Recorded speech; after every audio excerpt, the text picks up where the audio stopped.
David Chun stood in the center of the massive chamber, his hands steady despite the weight of humanity's future pressing on his shoulders. The Galactic Council's high court stretched above him like a cathedral made of stars and metal, with beings from across the galaxy watching him from their elevated seats. The air tasted of ozone and something else he could not name. Something alien and cold. The crystalline Valdari spoke first, their voice echoing through the chamber like wind through broken glass. Human representative, your species has been granted the standard integration period of 100 years. That time has passed. Ambassador Chun had prepared for this moment for months, studying every diplomatic protocol, every legal precedent in galactic law. But nothing could have prepared him for the casual way they discussed wiping out his entire species. The Valdari's crystal body pulsed with cold blue light as they continued. Your people have shown no significant technological advancement, no unique contribution to galactic civilization. You remain a primitive species clinging to a single world. To his left, the insectoid Threx clicked their mandibles together, and what he had learned was their equivalent of laughter.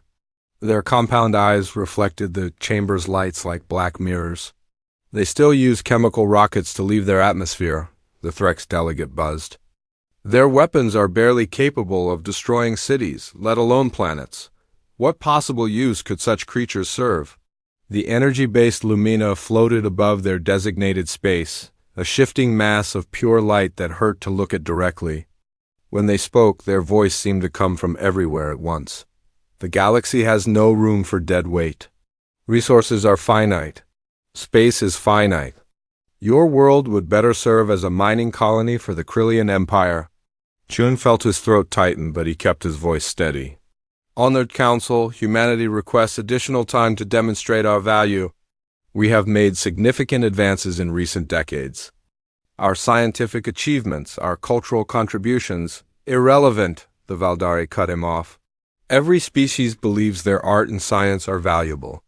The Council requires concrete evidence of technological superiority or unique capabilities that benefit galactic civilization. The lead Threx leaned forward, their chitinous plates scraping against their seat.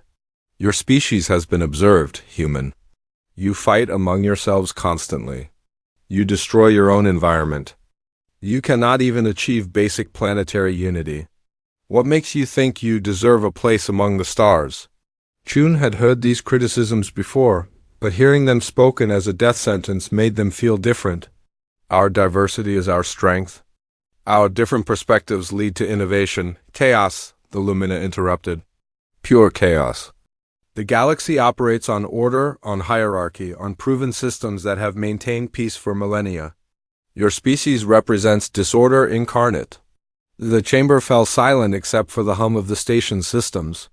Chun looked around at the hundreds of alien faces watching him, some curious, others bored, most simply waiting for the formality to end. These beings had casually decided to erase 8 billion human lives because humanity did not fit their neat categories. The Council's decision is final, the Valdari announced. You have 72 standard hours to present evidence of your species' worthiness. Failure to do so will result in the immediate sterilization of your world. Chun felt the words hit him like a physical blow. 72 hours? 3 days to save everyone he had ever known, everyone he had ever loved. What kind of evidence would be acceptable? The Threx's mandibles clicked again. Demonstration of technology superior to current galactic standards. Proof of unique abilities that serve the greater good. Evidence that your species can contribute. Something valuable to our civilization? Your weapons are primitive, the Lumina added. Your ships are slow. Your computers are basic. Your medicine is crude. What could you possibly offer that we do not already possess in abundance? Chun straightened his shoulders. We request permission to consult with our government and scientific community. Granted, the Valdari said. You will remain on this station until the deadline.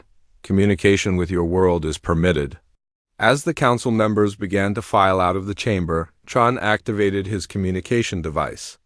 The familiar blue glow of the holographic display showed Admiral Rebecca Torres' face, her expression grim as she received the transmission from Luna Base. "David, we monitored the entire proceeding," Torres said. "Our fleets are already moving into defensive positions, but honestly, we might as well be throwing rocks at battleships." Shun nodded. The alien war fleets surrounding Earth's solar system. Each carried enough firepower to crack planets open like eggs. Humanity's most advanced weapons were barely capable of scratching their hulls. "Rebecca, I need you to contact everyone. Every scientist, every military leader, every person with even the slightest chance of having something useful." "Already done," Torres replied. "But David, we both know what we're dealing with here. These beings have been conquering worlds for thousands of years. We've seen every trick, every weapon, every form of technology that evolution can produce." Shun was about to respond when his communicator chimed with an incoming priority message. The face that appeared on the screen was older, with tired eyes behind wire-rimmed glasses. Dr. Alan Reeves, director of the classified Prometheus project, looked directly at Chun through the display. "Ambassador," Reeves said quietly, "tell the Council we accept their challenge. Give me 48 hours. Torres leaned forward. "Alan, what are you talking about?" "The Prometheus project is theoretical at best. We don't even know if it works." "It works," Reeves said. "We've been testing it for months." "The question isn't whether it works, Rebecca. The question is whether we're ready to show the galaxy what humanity is really capable of." Chun felt something shift in his chest, a spark of hope he had not expected. "What exactly are you proposing, Doctor?" Reeves glanced around, clearly checking for surveillance. "Not over an open channel." "But David, remember what you said about our diversity being our strength?" "You were more right than you know. These aliens see chaos where they should see potential. They see disorder where they should see infinite possibility." "Alan," Torres said, "you're talking in riddles, am I?" Reeves smiled, and for the first time since entering the council chamber, Shun saw genuine confidence in someone's eyes. "Rebecca, the galaxy has been stagnant for thousands of years. Every species follows the same patterns, thinks the same thoughts, builds the same solutions. They call it order, but it's really just fear of change. And humanity? Humanity has never feared change. We've thrived on it. Chaos isn't our weakness, it's our superpower. And in 48 hours, I'm going to prove it." The transmission ended, leaving Chun staring at the blank screen. Around him, the station hummed with alien activity, thousands of beings going about their ordered lives, following their established patterns. But somewhere in the darkness of space, human minds were working on something the galaxy had never seen before, something that might just save them all. Admiral Rebecca Torres floated through the airlock of the hidden research station, her magnetic boots clicking against the metal floor as artificial gravity took hold. The facility hung in the darkness of the Kuiper Belt, invisible to most sensors. A secret humanity had kept even from their own people. Dr. Alan Reeves waited for her in the main corridor, his face showing the strain of months without proper sleep. "Rebecca, thank you for coming," Reeves said, leading her through corridors that hummed with power. "I know this seems impossible, but what I'm about to show you will change everything." Torres followed him deeper into the station, past laboratories, filled with equipment she could not identify. "Alan, we have less than 2 days before the aliens turn Earth into cosmic dust. Whatever the Prometheus project is, it better be more than theoretical." "It is," Reeves said, stopping before a massive door marked with warnings in 17 languages. "But before I show you, I need you to understand something. Every species the Galactic Council has encountered follows the same pattern. They develop along predictable lines, specializing in specific areas, creating ordered societies with clear hierarchies." The door opened to reveal a chamber that took Torres' breath away. The room stretched out like a cathedral, its walls lined with thousands of glowing pods. Each pod contained a human figure floating in blue liquid, their heads covered with neural interfaces that pulsed with soft light. The air thrummed with energy, and Torres could feel something vast and alive pressing against the edges of her consciousness. "Alan, what is this?"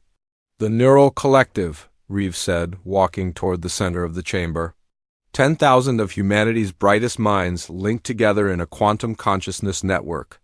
Scientists, artists, philosophers, mathematicians, even children, all connected, all thinking together. Torres stared at the pods, recognizing some of the faces. Dr. Emily Watson, the physicist who had revolutionized fusion power. Marcus Cole, the composer whose symphonies had moved billions to tears. Professor Liu Wei, the philosopher who had redefined ethics in the digital age. You've created a hive mind? Not a hive mind, Reeves corrected. Hive minds are what the aliens have. Single thoughts, single purposes, single solutions. This is something entirely different. This is chaos consciousness. A holographic display materialized in the center of the chamber, showing complex patterns that shifted and changed. Like living things. Every other species in the galaxy evolved toward specialization, Reeves explained. The Valdari became perfect logicians. The Threx became perfect collective thinkers. The Lumina became pure energy beings focused on efficiency. And humans? Humans remained generalists. We refused to specialize. We stayed chaotic, contradictory, impossible to predict. Other species see this as weakness, but it's actually our greatest strength. Torres watched the patterns on the display, feeling dizzy as her mind tried to follow their logic. I don't understand. The alien civilizations are beautiful, Rebecca, but they're also brittle. They can solve problems within their specialization perfectly, but they can't adapt to true chaos. They can't process contradictions. They can't think outside their evolved patterns, Reeves gestured to the pods. But humans can. We've spent our entire evolutionary history dealing with chaos. Wars, disasters, constant change. We develop minds that can hold contradictory thoughts simultaneously. We can find patterns in randomness. We can synthesize solutions from impossible combinations. And this helps us how? Because the galaxy has a problem they can't solve. Something that's been eating at the edges of their perfect civilization for 3,000 years. Something that defies their ordered thinking. The display changed, showing star maps with dark voids scattered throughout the galaxy. The void plague, Torres whispered. She had heard rumors, classified reports about entire star systems that had simply ceased to exist. The greatest minds of 1,000 species have worked on it for millennia, Reeves said. They've thrown every advanced technology, every logical solution, every ordered approach at the problem. Nothing works. The void plague keeps spreading, and they're terrified. But you think humans can solve it? I know we can. We already have. Torres felt her heart skip. What? 47 hours ago, I activated the Neural Collective and asked them to examine the void plague data. 47 hours, Rebecca. That's how long it took 10,000 chaotic, human minds to solve a problem that has stumped the galaxy for 3,000 years. The display showed new patterns, chaotic swirls that somehow made sense. The void plague isn't a disease or a weapon, or a natural phenomenon. It's a defense mechanism. Reality itself is fighting back against too much order. Torres stared at the display, her mind struggling to process what she was seeing. That's impossible. Only from an ordered perspective. The galaxy's civilizations have been pushing existence toward perfect crystalline structure for millennia. Every species follows rules, creates hierarchies, builds systems. They're making reality too predictable, too stable. And the universe doesn't like that. The universe requires chaos to function. Matter and energy need randomness to exist. When things become too ordered, too perfect, reality starts to break down. The void plague is what happens when existence itself rejects the artificial order the aliens have created. Torres felt a chill run down her spine. So the aliens are destroying the universe by being too perfect? Not destroying, crystallizing, turning it into something static and dead. But humans are immune because we're naturally chaotic. More than that, we can reverse the process. The display showed the dark voids beginning to change, matter swirling back into existence in patterns that defied physics, but somehow worked. The Neural Collective has been running simulations. We can heal the void plague zones. We can restore the dead systems. We can save the galaxy from its own perfection. How? By teaching it to embrace chaos again. By showing alien civilizations that disorder isn't something to be feared and eliminated. It's something to be celebrated and utilized. Torres looked around the chamber at the thousands of floating figures. And this is what you want to show the Galactic Council? Not show, Rebecca. Demonstrate in real time while they watch. Is it dangerous? Reeves was quiet for a long moment. Consciousness expansion on this scale has risks. The subjects might not be the same when they disconnect. Their minds might be permanently altered by the experience. And they agreed to this? They volunteered. Every single one of them. They knew the risks and they chose to help anyway. Torres thought about the alien fleets surrounding Earth, their weapons charged and ready. How do we know this will work? Because it already is working. The collective has been running small-scale tests for weeks. They've healed minor void zones, restored dead asteroids, even created stable matter from pure chaos. The mathematics are perfect, Rebecca. Beautifully, impossibly perfect. Then why haven't you activated it fully? Because once we do, there's no going back. The galaxy will never be the same. We'll be showing them that everything they believe about order and chaos is wrong. We'll be proving that their perfect civilizations are actually killing the universe. Torres looked at the pods, at the peaceful faces of humanity's greatest minds floating in their blue cocoons. What do you need from me? I need you to coordinate. With David, when the time comes, we'll need to address the entire Galactic Council simultaneously. Every fleet, every station, every world, they all need to witness what we're about to do. And if it doesn't work, then humanity dies with dignity, knowing we tried something impossible. Torres nodded slowly. And if it does work, then we save the galaxy from itself and prove that chaos isn't the opposite of order. It's the partner order never knew it needed. As Torres prepared to leave the chamber, she looked back at the neural collective one last time. 10,000 human minds linked together in beautiful chaos, working on a problem that had stumped the greatest civilizations in the galaxy. It was insane, it was impossible. It was perfectly, wonderfully human, and it just might save them all. Ambassador David Chun stood once again in the Galactic Council chamber, but this time the atmosphere felt different. The alien representatives watched him with a mixture of curiosity and impatience. Their weapons still trained on Earth, but their attention focused on whatever last desperate gambit humanity was about to attempt. Human representative, the crystalline Valdari spoke, their voice carrying across the chamber like shards of ice. Your 72 hours have expired. Present your evidence or accept the consequences.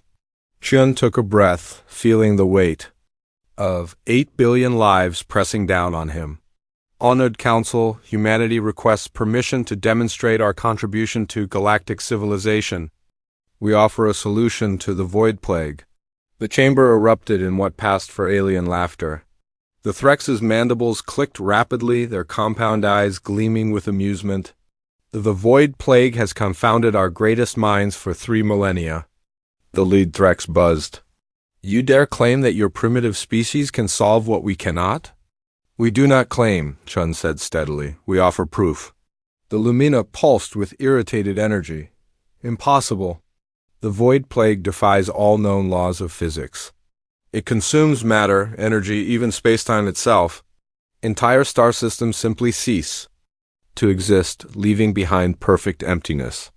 We understand the mechanism, Chung replied. More importantly, we can reverse it. The Valdari's crystal body flared with cold blue light. You understand nothing. Your species has barely achieved interplanetary travel. Your technology is millennia behind our most basic systems. Technology is not the solution, Chun said. Understanding is. A new voice cut through the chamber's noise. Transmitted from the hidden research station in the Kuiper Belt, Dr. Alan Reeves appeared as a hologram beside Chun, but something was different about him. His eyes held depths that had not been there before, and when he spoke, his voice carried harmonics that seemed to come from multiple sources. Honored Council, Reeves said, his voice somehow both singular and collective.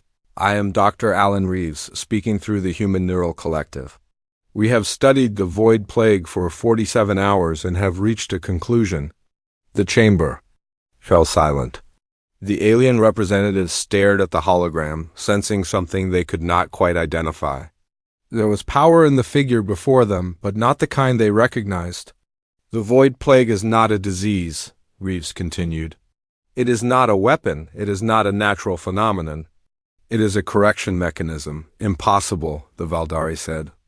We have analyzed it for thousands of years. You have analyzed it from within. Your ordered paradigm, Reeves replied.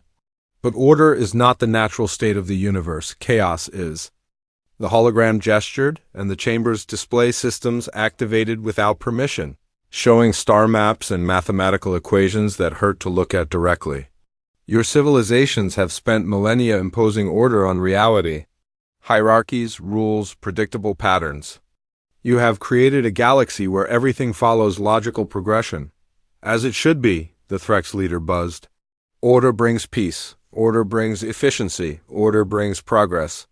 Order brings death, Reeves said simply. Reality requires chaos to function. Matter and energy need randomness to exist.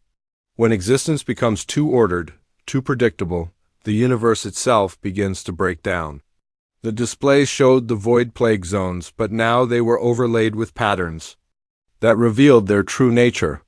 The Void Plague strikes at the most ordered regions of space, the most perfectly structured systems, the most logical arrangements of matter and energy. It is not random, it is targeted. You speak nonsense, the Lumina pulsed. Order is stability. Chaos is destruction. Chaos is creation, Reeves countered. Every new star, every new planet, every new form of life emerges from chaos. Your perfect order is strangling the universe's ability to create, to grow, to change. The alien representatives shifted uncomfortably.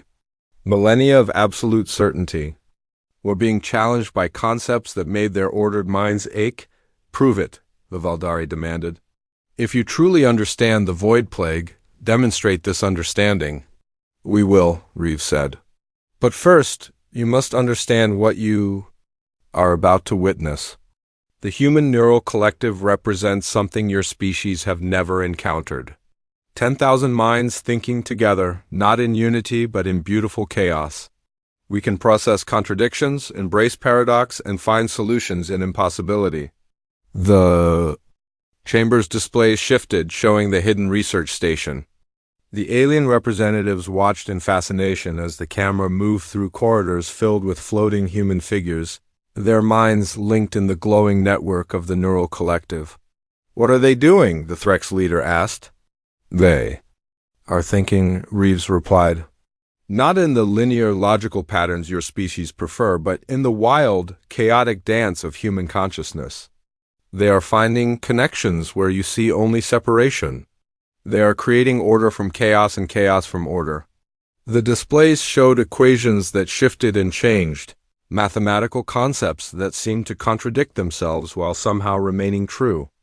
The solution to the Void Plague is not to fight it or contain it. The solution is to embrace it, to work with it, to restore the balance between order and chaos. Demonstrate, the Valdari said again. We will target the Kepler 438 system, Reeves announced.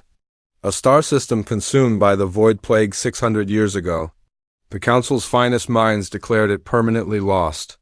The chamber's displays showed the target area, a region of space that appeared completely empty, devoid of matter or energy.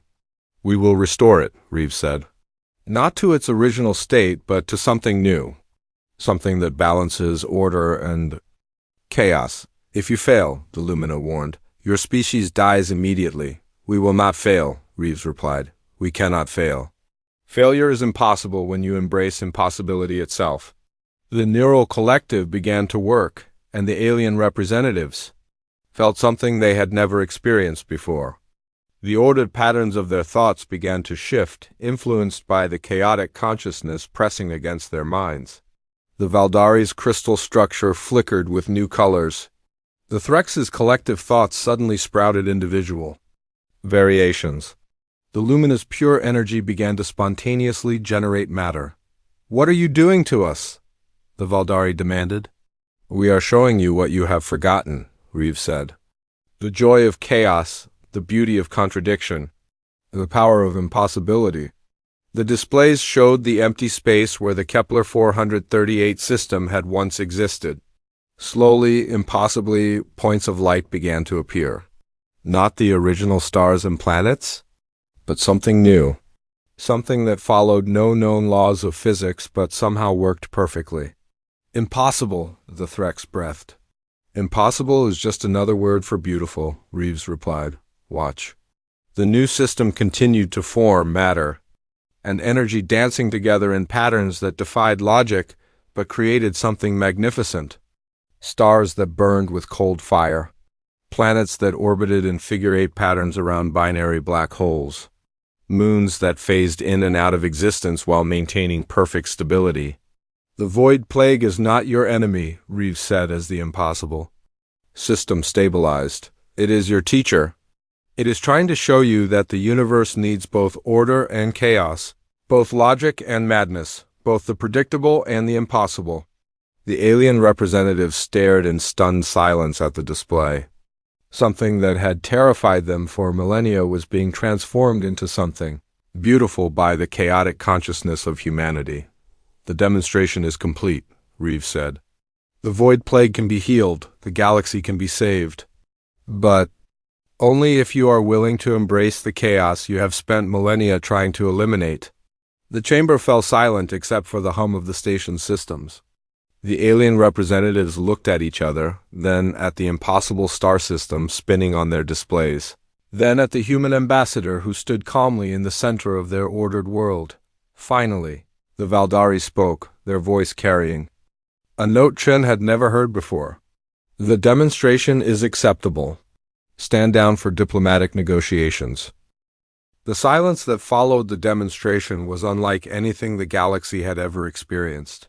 Across thousands of worlds in countless space stations, aboard mighty warships that had conquered civilizations, beings who had never known uncertainty, suddenly found themselves questioning everything they had believed for millennia.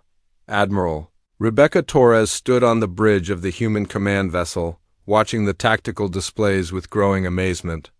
The alien fleets that had surrounded Earth's solar system were still there, but their weapons were powering down. More importantly, their rigid formations were beginning to break apart as individual ships began to move in patterns that defied their species' normal behavior. Admiral, her communications officer called out, we're receiving transmissions from across the galaxy. The void plague zones are responding to the demonstration. Torres turned to the main display, which showed a real-time map of the galaxy. The dark spots that had marked the void plague zones were beginning to change. Some flickered with new light. Others pulsed with energy that seemed to follow no known pattern.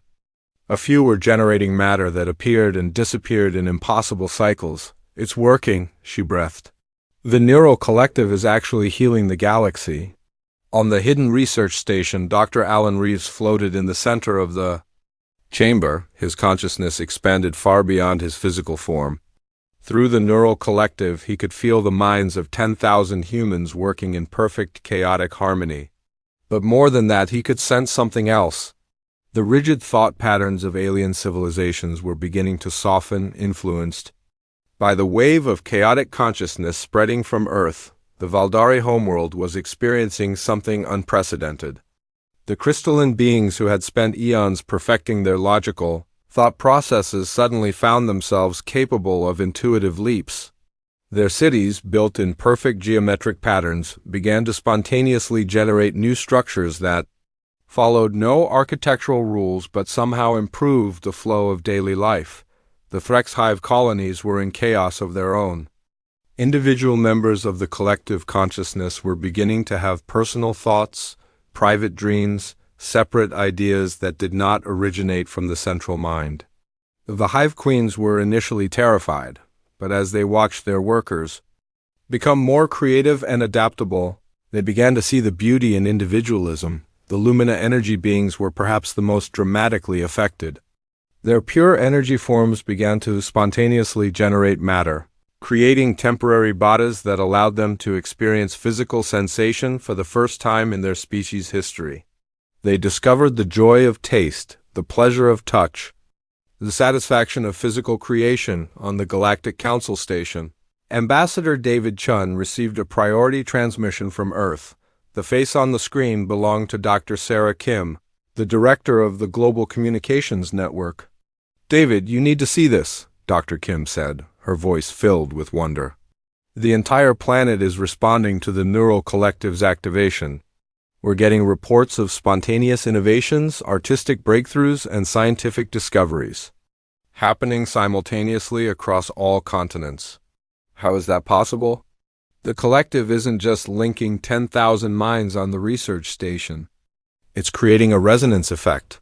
Human consciousness everywhere is being enhanced. We're thinking more clearly, more creatively, more chaotically than ever before." Chun felt a smile tug at his lips. The aliens think they're dealing with a weapon. They don't realize we're offering them evolution. The transmission was interrupted by an incoming signal from the Galactic Council flagship. The image that appeared on screen was the lead Valdari representative, but something was different about them. Their crystal structure was flickering with colors that had never been seen before, and their voice carried harmonics that suggested emotions previously unknown to their species. "Human ambassador," the Valdari said, "we require immediate conference with your leadership. The demonstration has created effects we did not anticipate." "What kind of effects?" "Our people are changing. Across the galaxy, every species is experiencing alterations to their fundamental thought patterns. Some of our leaders are concerned that you have deployed a weapon that attacks consciousness self." Chun felt his heart sink. "Are your people being harmed?" "That is the peculiar aspect of the situation," the Valdari replied. "No harm is being reported. Instead, our populations are experiencing enhanced creativity, improved problem-solving abilities, and reduced interspecies conflict. The changes appear to be beneficial. Then what is the concern?" "The concern is that we do not understand what is happening to us. For millennia, we have existed in perfect order. Our thoughts have followed logical patterns. Our societies have operated according to established hierarchies. Now, our people are beginning to think in ways that defy our fundamental nature." Chun realized what was happening. The neural collective was not just healing the void plague. It was teaching the galaxy how to think chaotically. "Would you like us to reverse the effect?" "That is what we must determine. We are calling an emergency session of the Galactic Council. All species leaders will attend. We must decide whether to embrace these changes or find a way to resist them." The transmission ended, leaving Chun staring at the blank screen. He activated his communicator and contacted Admiral Torres. "Rebecca, the aliens are scared. They're experiencing chaos consciousness for the first time, and they don't know how to handle it." "Are they hostile?" "Not hostile, confused. Their entire understanding of reality is being challenged. Some of them are probably terrified that they're losing their identity," Torres nodded. "What do you need from me?" "I need you to coordinate with Reeves. If the Council decides to resist the changes, we need to be ready to prove that chaos consciousness is not a threat to their identity. It's an enhancement. And if they decide to embrace it, then we help them learn to think like humans. We teach them that chaos and order can coexist, that contradiction can be beautiful, that impossibility can be functional." As Chun prepared for the emergency council session, he thought about the irony of the situation. Humanity had been threatened with extinction for being too chaotic to fit into the galaxy's ordered civilization. Now, the galaxy was discovering that chaos was exactly what it needed to survive. The neural collective had done more than solve the void plague. It had revealed that the universe itself was dying from too much order, too much predictability, too much logical progression. The alien civilizations had been slowly strangling reality with their perfect systems and hierarchical thinking, but humanity had shown them another way. A way that embraced contradiction, celebrated impossibility, and found beauty in chaos. The Question now was whether the galaxy would choose to evolve or whether it would resist the changes and return to its slowly dying perfection. Chun looked out at the stars, each one representing billions of lives that were experiencing chaos consciousness. For the first time, some were probably terrified. Others were likely exhilarated. All of them were changing, whether they wanted to or not. The silence that had fallen over the galaxy was not empty. It was full of potential, pregnant with possibilities that had never existed before. It was the silence of a universe learning to think in new ways, to dream new dreams, to create new realities, and at the center of it all, 10,000 human minds continued their chaotic dance, showing the galaxy that order and chaos were not enemies but partners in the cosmic symphony of existence. 6 months after the demonstration, Ambassador David Chun stood in what had once been the Galactic Council chamber, but the rigid hierarchy of elevated seats had been replaced by a circular arrangement where beings from across the galaxy could meet as equals. The chamber itself had changed too, its walls now shifting between different configurations as the station's consciousness adapted to the needs of its inhabitants. Earth had become the unofficial capital of what was now called the Human Galactic Cooperative, not because humanity had conquered the galaxy, but because human chaos consciousness had become essential to galactic civilization. The Neural Collective had expanded beyond the original 10,000 volunteers to include willing participants from dozens of species, creating hybrid consciousnesses that could navigate both order and chaos. Chun watched as a group of Valdari. Children played with human toys, their crystal structures flickering with colors that expressed emotions their species had never experienced before. Nearby, a Threx artist worked on a sculpture that defied every rule of hive mind aesthetics, while Illumina being experimented with maintaining a physical form for extended periods. Dr. Alan Reeves approached, his appearance still bearing the subtle changes that came from extended connection to the Neural Collective. His eyes held depths that seemed to contain multitudes, and his movements carried the fluid grace of someone who had learned to think in multiple dimensions simultaneously. David, the latest reports from the Void Plague Zones are remarkable, Reeves said, handing him a data tablet. 97% of the affected systems have been restored, and the new configurations are generating energy outputs that exceed their original capacity. Chun studied the data, marveling at the impossible statistics. How is that possible? The healed systems don't follow our old understanding of physics, Reeves explained. They operate on principles that blend order and chaos, creating stable instabilities that generate more energy than they consume. It's like the universe is celebrating the return of balance. Admiral Rebecca Torres joined them, her uniform now bearing the insignia of the cooperative rather than any single nation. The former war fleets have completed their conversion to exploration vessels. The Krillian Empire wants to explore the outer galactic rim. The Nexus Federation is planning expeditions to parallel dimensions. Everyone wants to discover what other impossibilities the universe has been hiding, Chun smiled. Any resistance from the old guard? Less than expected, Torres replied. The benefits of chaos consciousness are too obvious to ignore. Crime rates have dropped across all species. Innovation has increased by orders of magnitude. Even the most conservative civilizations are reporting improved quality of life.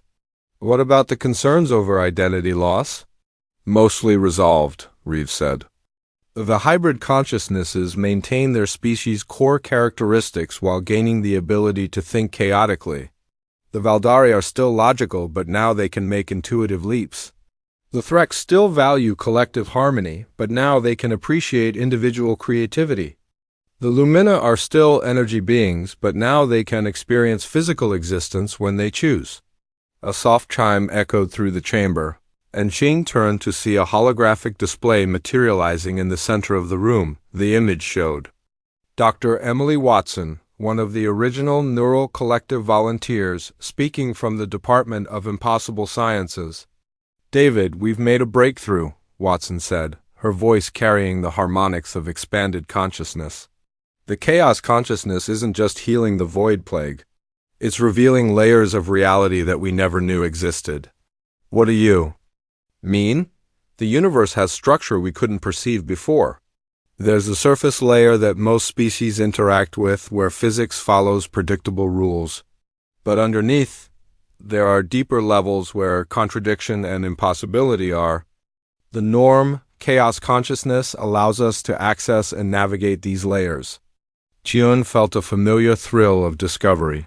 What can we find there? Everything, Watson replied. Alternative forms of matter. New types of energy. Entire dimensions where cause and effect work differently. We're not just exploring space anymore. David, we're exploring the impossible spaces between reality. The display changed to show images that hurt to look at directly. Geometric shapes that had too many dimensions. Stars that burned with cold fire. Planets that existed in multiple states simultaneously. The old galactic civilization was trapped on the surface of reality, Watson continued. They could only see the ordered layer, the predictable layer. But chaos consciousness opens doors to infinite possibility. Torres leaned forward. Is it safe? Safe is the wrong word, Watson admitted. It's transformative. Every expedition to the impossible layers changes the explorers in fundamental ways. But the changes are beneficial. Enhanced creativity, expanded consciousness, ability to solve problems that were previously unsolvable. Chung thought about the journey humanity had taken, from a species threatened with extinction to the catalyst for galactic transformation. What's next? We're establishing contact with entities that exist purely in the impossible layers, Watson said. Beings that make our expanded consciousness look primitive. They've been waiting for the galaxy to develop chaos consciousness so they could communicate with us. Waiting how long? Millions of years. They exist outside linear time, so they knew we would eventually evolve to this point. They're eager to share knowledge that could transform not just our galaxy, but our entire understanding of existence. The transmission ended, leaving the three humans standing in contemplative silence. Around them, the station hummed with the activity of dozens of species working together on projects that would have been impossible under the old order. A Valdari scientist approached, their crystal structure now permanently altered to display. The flowing patterns of chaos consciousness. Ambassador Chun, the Council wishes to discuss the proposal for the Deep Space Chaos Expedition. Chun nodded. What's the status? Overwhelming approval. Every major species wants to participate. We're assembling a fleet of converted exploration vessels equipped with hybrid consciousness interfaces. The mission will push the boundaries of what we thought possible. As the Valdari left, Torres turned to Chun. Do you ever think about what would have happened if the neural collective hadn't worked? Sometimes, Chun admitted. But then I remember that failure was never really an option. The universe needed this change. If it hadn't been us, it would have been someone else eventually, Reeves smiled. The beautiful thing is that we're just at the beginning. Chaos consciousness isn't a destination, it's a journey. Every day we discover new ways to blend order and chaos, new possibilities for existence. Chun looked out through the chamber's viewing ports at the stars beyond. Each point of light now represented not just a solar system, but infinite layers of reality waiting to be explored.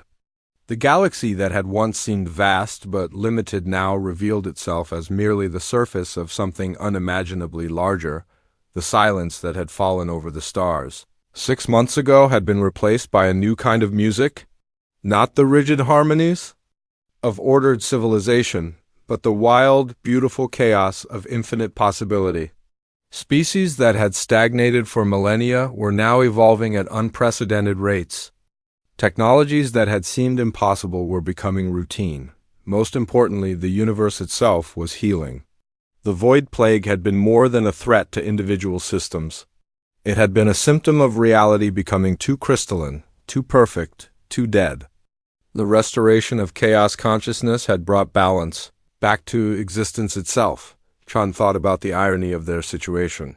Humanity had been judged too chaotic to deserve a place among the stars. But chaos had turned out to be exactly what the stars needed to remain alive. The aliens had seen disorder where they should have seen potential. They had seen weakness where they should have seen strength, but now they understood. Order and chaos were not enemies, but partners in the cosmic dance of creation. Logic and intuition could work together to solve impossible problems.